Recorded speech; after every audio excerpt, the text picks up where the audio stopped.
Second chapter में next हम पढ़ेंगे इसमें द राष्ट्रकूट्स के बारे में। कौन थे ये लोग? The Rashtrakuta dynasty was founded by Danti Durga और दंती वर्मन। अब इनको दो नाम से जानते हैं, दंती दुर्गा और दंती वर्मन के नाम से, जिन्होंने राष्ट्रकूट डायनेस्टी की स्थापना की थी। और इनका एरिया था दक्कन रीजन, जो प्रेजेंट टाइम में डेक्कन रीजन है वो इनका स्पेसिफिक एरिया था। अगर हम प्रेजेंट डे में उसे सोचें कि कौन सा है, तो महाराष्ट्र के बारे में आप जानते हैं, महाराष्ट्र इनका रीजन था उस समय। It later included Maharashtra, Gujarat and Malwa, लेकिन बाद में इन्होंने महाराष्ट्र के साथ साथ गुजरात और मालवा को भी उसमें शामिल कर लिया था। अब बात करते हैं कि ये राष्ट्रकूट नाम कुछ अलग सा नहीं लग रहा आप लोगों को भी? द वर्ड राष्ट्र इज संस्कृत, जिसका मीनिंग है राष्ट्र तो आप जानते हैं हिंदी में देश को कहते हैं, तो और इसका संस्कृत में मीन्स होता है टेरिटरी। व्हाइल कूट, इसका मीन्स होता है चीफटेंस, मीन्स सरदार या प्रमुख, चीफ इसका या हेड। तो इसका मतलब होता है राष्ट्रकूट का मतलब टेरिटरी का हेड, जिन्होंने कि इस डायनेस्टी को, राष्ट्रकूट डायनेस्टी को सेंट्रल इंडिया तक इन्होंने स्प्रेड किया था। इनकी ये डायनेस्टी सेंट्रल इंडिया तक चली है। अब the capital of the empire was Malkhed. अब इन्होंने मलखेड खंड जो था इनकी राजधानी थी इसमें, जो कि मॉडर्न टाइम में हम लोग करें तो शोलापुर जानते हैं आप, महाराष्ट्र में है ये प्लेस। तो जो प्रेजेंट टाइम में शोलापुर है वो इनकी उस समय मलखेड जो थी राजधानी हुआ करती थी। जो इसमें ट्राईपार्टाइट स्ट्रगल था वो अभी भी कंटिन्यू था, इन्हीं तीनों के बीच में था, जैसे मैंने स्टार्टिंग में बताया था आपको। They were in constant conflict with the Chalukyas of Vengi.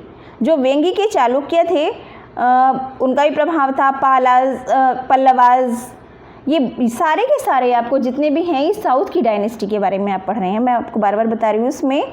Of Kanchi and Pandyas of Madurai, Pandya जो थे मदुरई के थे इसमें, पल्लवाज जो थे पल्लव वो कांची के थे, और चालुक्य जो था वो वेंगी के थे। ये सारी हमारी साउथ की डायनेस्टी हैं जो कि हमारे मेडिवल पीरियड के अर्ली टाइम में, स्टार्टिंग में ही ये डायनेस्टी राइज अप हुई थी इंडिया में। Rashtrakuta ruled for almost 200 years, लगभग 200 साल तक जो राष्ट्रकूट से इन्होंने इंडिया पर ओवर रूल्ड किया, यानी कि शासन किया। और कब तक किया इन्होंने? Till the end of 10th century, यानी 10वीं शताब्दी के अंत तक इन्होंने राज्य किया, काफ़ी लंबे टाइम तक था इनका। The greatest Rashtrakuta rulers were Govinda third. Govinda third जो थे इनके राष्ट्रकूट्स के सबसे बड़े जो थे रूलर में शासक। और इनका टाइम पीरियड आता है हमारा 793 से लेकर 840 CE तक। अमोघ वर्ष जो थे उनका था टाइम पीरियड 814 से लेकर 878 CE तक। फिर आता है इसमें थर्ड नंबर पे कृष्णा थर्ड, इनका टाइम पीरियड था 939 से लेकर 968 CE तक। तो ये जो ग्रेटेस्ट में सबसे महान थे वो इसमें राष्ट्रकूट्स के 3 रूलर्स थे। फर्स्ट गोविंदा थर्ड, अमोघ वर्ष और कृष्णा थर्ड, ये 3 जो बहुत फेमस रूलर हुए हैं इस टाइम के। The rock cut caves temple at Ellora की जो आप लोग केव्स हैं, गुफाओं के बारे में जानते हैं, अभी भी बहुत फेमस हैं, बहुत से अभी भी टूरिस्ट वहाँ पर घूमने के लिए जाते हैं। तो एलोरा की जो एलिफेंट केव थी वो इन्हीं लोगों की बनवाई गई थी। मॉडर्न डे में प्रेजेंट टाइम में वो महाराष्ट्र में है हमारे, और राष्ट्रकूट रूलर्स की एक बहुत ही शानदार उपलब्धि के रूप में आज भी हमारे सामने है, जिसे कि हम देख सकते हैं। अब इसके बाद आती है हमारी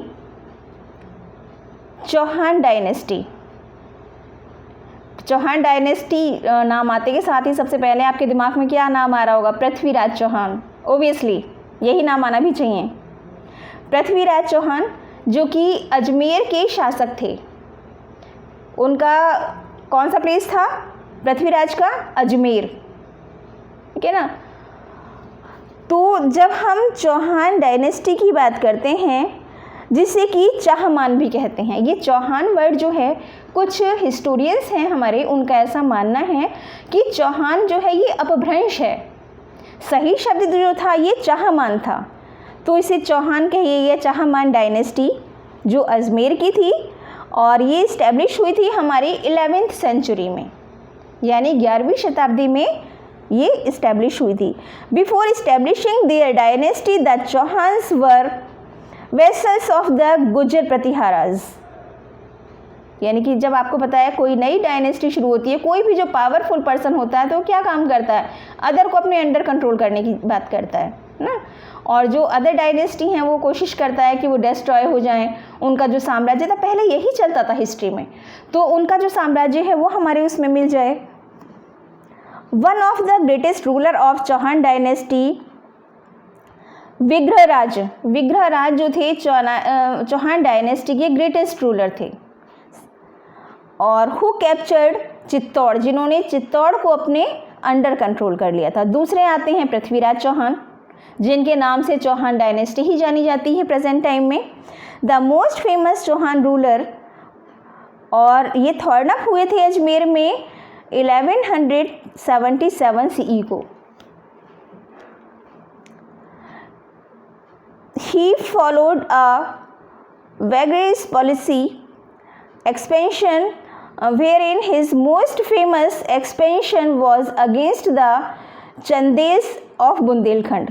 बुंदेलखंड जो स्टेट है वहाँ के जो शासक थे वो चंदेल थे, चंदेल डायनेस्टी थी वहाँ की, तो उनके अगेंस्ट थे वो, यानी कि उनके विरोध में थे। The events of Prithviraj reign have also been describe the Prithviraj Raso. Chandbardai जो कि कहा जाता है कि पृथ्वीराज के मित्र भी थे और एक बहुत प्रसिद्ध कवि और लेखक भी थे, तो उन्होंने पृथ्वीराज रासो में एक इनकी ये पोइट्री बुक है पूरी, जिसमें कि उन्होंने चौहान डायनेस्टी की जितनी भी मतलब उन्होंने कंपोज की है इसमें, तो उसकी तारीफ़ के बारे में लिखा है, मीन्स उसका वर्णन लिखा है। और चंद्रबरदाई इनके साथ कहा जाता है पृथ्वीराज चौहान के साथ में युद्ध में भी जाया करते थे। Prithviraj Chauhan was engaged in the first and second battle of Tarain. किस लिए फेमस थे ये? कि तराई की जो लड़ाई हुई थी उसमें पृथ्वीराज चौहान जो थे इन्वॉल्व थे, और वो बहुत ज़्यादा फेमस है। पहली और दूसरी बैटल जो तराई की हुई, उसे तराई को इंग्लिश में टेरेन बोलते हैं। और किसके खिलाफ थी इन्होंने? मोहम्मद गौरी। हिस्ट्री में मोहम्मद गौरी और पृथ्वीराज जो हैं, इनकी हिस्ट्री आप, मैं सोचती हूँ कब हिंदी में पढ़ी हो आपने इनके बारे में, या इंग्लिश में पढ़ा हो, अदर लैंग्वेज में पढ़ा हो, लेकिन इनके बारे में ज़रूर पढ़ा होगा आप लोगों ने। तो इन दोनों का युद्ध काफ़ी फेमस है।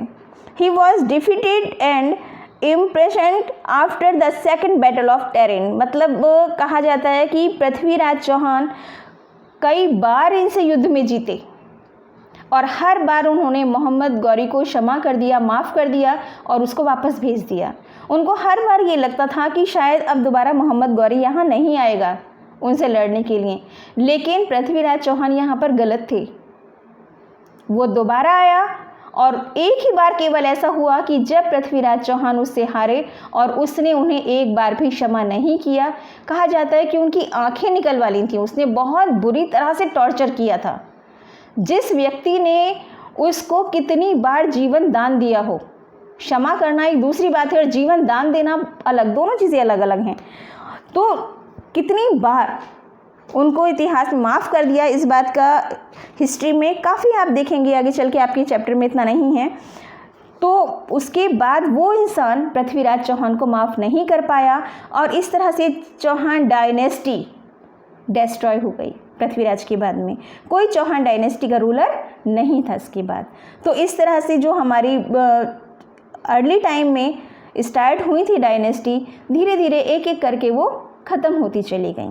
क्यों? क्योंकि कुछ तो ये था कि वो आपस की ही उनकी लड़ाई थी, और कुछ जब तक यहाँ पर अटैकर्स आ गए थे, फॉरेन अटैकर्स कहा जा सकता है उनको, जिन्होंने कि यहाँ सब कुछ डिस्ट्रॉय करना शुरू कर दिया था। अब बात करते हैं हम इसमें द तुर्किश, तुर्क जानते हैं आप लोग कौन लोग थे ये? अगर हम तुर्क की बात करें तो सबसे पहले जो तुर्क का नाम आता है, जो तुर्किश पर्सन थे, महमूद ऑफ गजनी, गजनी के शासक महमूद, क्योंकि आप उनके नाम के साथ में उनका जो रीजन है उसका नाम जुड़ा हुआ है, उनके साम्राज्य का गजनी। तो गजनी से आए थे महमूद। और कब आए थे, इनका टाइम पीरियड कब से कब तक रहा यहाँ पर, कब से कब तक रहे ये? 998 से लेकर 1030 तक ये इंडिया में ही रहे। इनके बारे में कहा जाता है कि Mahmud was a Turkish conqueror, एक तुर्किश विजेता थे, who establish his empire in Ghazni, इन्होंने गजनी में अपना एम्पायर इस्टेब्लिश किया था। प्रेजेंट टाइम में हम उसे अफ़गानिस्तान कहते हैं। प्रेजेंट टाइम गजनी कहाँ था उस समय, जो हमारा अब अफ़गानिस्तान है। ही रेडेड इंडिया 17 टाइम्स, 17 बार उन्होंने भारत पर आक्रमण किया। रेड मीन्स आक्रमण करना। बिटवीन कब से कब तक, 1001 से लेकर 1027 तक लगातार ये इंडिया में अलग अलग प्लेस पर अटैक करते रहे। कौन कौन से प्लेस थे इनके फेमस? पंजाब, मथुरा, मुल्तान एंड थानेश्वर। इन जगह पर ये बार बार आक्रमण करते रहे, बार बार आक्रमण करके इंडिया को लूटते रहे। यहाँ का सारा पैसा, यहाँ का प्रॉस्पेरिटी, जितनी भी जैसे वेल्थ थी, यहाँ ज्वेलरी थी, गोल्ड था, सिल्वर, क्योंकि यहाँ मोस्टली उस समय तक गोल्ड और सिल्वर के कॉइन ज़्यादा फेमस थे पहले टाइम में। तो उन सबको इसका काम क्या था कि लूट कर अपने साथ ले जाना। वो यहाँ साम्राज्य करने नहीं आए थे, इसलिए इनको अटैकर कहा गया है। अटैक करते थे यहाँ पर, लूटते थे यहाँ के लोगों को और फिर वापस चले जाते थे। His most daring raids were at Kannauj in 118 CE in Somnath. Somnath की इन्होंने कई बार आक्रमण किए, लेकिन सबसे ज़्यादा इनका जो बड़ी मानी जाती है वो था सोमनाथ टेम्पल पर इनका अटैक करना, जो कि इन्होंने किया था 125 CE में। Mahmud did not wish to rule over India, वो इंडिया पे शासन करना नहीं चाहता था, बल्कि उसकी इच्छा क्या थी कि यहाँ पे बार बार अटैक करे, यहाँ की जो वेल्थ है, यहाँ के आर्टिशंस हैं, यहाँ के लर्नेड पर्सन हैं, उनको अपने साथ फोर्सफुली ले जाए। Mahmud was closely associated with the rebirth of Iranian culture with the wealth of taken from India, मतलब जो वो यहाँ से अपनी जितने भी पैसे ले जाते थे, सब चीज़ें ले जाते थे ईरान में, और वो क्या करते थे उसका वहाँ ले जाकर, वहाँ उन्होंने सबसे पहले ही डेकोरेटेड द पैलेसेस, उन्होंने अपने महल को बहुत डेकोरेट कराया। यानी कि जो जैसे कहते हैं हम डायमंड और बहुत कॉस्टली जो स्टोन्स होते हैं, उनको उन्होंने अपने महल में लगवाया। अपने महल को बहुत ज़्यादा उन्होंने शानदार बनवाया उससे। मॉस्क्स, वहाँ की मस्जिदों को उन्होंने काफ़ी डेकोरेट किया उस पैसे से। और एंड टॉम्स इन गजनी, गजनी के जो टॉम्स थे उनको बहुत ज़्यादा उन्होंने मतलब डेकोरेट करने के लिए जो यहाँ का पैसा ले गए थे, जो यहाँ की चीज़ें ले गए थे, वहाँ पर यूज़ किया। The tomb of Mahmud Ghazni in Soha, Sohwa में इनका, जो कि प्रेजेंट टाइम में पाकिस्तान में है, इनका टॉम्ब बना हुआ है, मकबरा बना हुआ है इनका वहाँ पर। तो इनका काम क्या था कि बार बार यहाँ आना और यहाँ से लूट कर ले जाना। फिरदौसी, फिरदौसी का नाम आपने सुना होगा, जिन्होंने शाहनामा लिखा था। शाहनामा जो था बायोग्राफी थी महमूद की, जो बहुत ज़्यादा फेमस थी। Mahmud's attacks were devastating in nature as they showed the weakness, उन्होंने देखा कि यहाँ के राजाओं की जो कमज़ोरी है, उन्होंने उसी का फ़ायदा उठाया। है ना। किसी भी पर्सन को हम गलत नहीं कह सकते, क्यों? क्योंकि गलत हम खुद थे, हम सब आपस में एक नहीं थे, हम यूनिटी में नहीं थे, इसलिए बार बार बाहर से अटैकर्स आते थे, चाहे वो मोहम्मद गौरी हो, मोहम्मद गजनी हो, यहाँ आकर यहाँ के लोगों को लूटते थे और अपने देश वापस लौट जाते थे। इसके बाद आता है मोहम्मद गौरी एंड पृथ्वीराज चौहान। अभी मैंने इसके बारे में बताया था चौहान डायनेस्टी में आपको। तो ये जो थे मोहम्मद गौरी गजनी में थर्न अप हुए थे 11,073 को। ही कॉन्कर्ड मुल्तान, उन्होंने मुल्तान को जीता था और उसके बाद उसी रास्ते से वो दिल्ली आए थे और उनका यहाँ आने का मेन मोटिव ये था कि जितनी भी गैंगेटिक वैली है और पंजाब, तो पंजाब के किनारे किनारे जितने भी था कि उसको अपने अंडर कंट्रोल करना। जितने यहाँ के आप ये सोचिए प्रॉस्पेरियस उस समय के जो भी प्लेस थे, तो उन पर अटैक करके यहाँ से वेल्थ ले जाना, यहाँ की चीज़ों को ले जाना और अपने यहाँ चले जाना। Around this time Prithviraj Chauhan the throne of Ajmer, उसी समय लगभग पृथ्वीराज चौहान भी अजमेर में सिंहासन पर बैठे थे। और Mohammad Ghori came to conflict with Prithviraj Chauhan, दोनों की लड़ाई जो थी गैंगेटिक वैली में हुई थी पंजाब में। The first battle of terrain, अगर हम टेरेन की फर्स्ट बैटल की बात करें इसमें, तो ये हुई थी 11,091 CE में और इसे पृथ्वीराज चौहान ने ही जीता था। जैसे मैंने बताया था आपको पहले कि पृथ्वीराज चौहान ने मोस्टली लड़ाइयाँ इनसे जीती और हर बार इनको जीवन दान देकर वापस भेज दिया था। The second battle of Tarain जो सेकेंड हुई थी 11,092 में हुई थी, जिसे कि Mohammad Ghori's victory and his control over Delhi, Bihar, Bengal and the Ganga Yamuna Doab, इन्होंने गंगा यमुना के दोआब, दिल्ली, बिहार, बंगाल, इन सब एरिया को अपने अंडर कंट्रोल कर लिया था।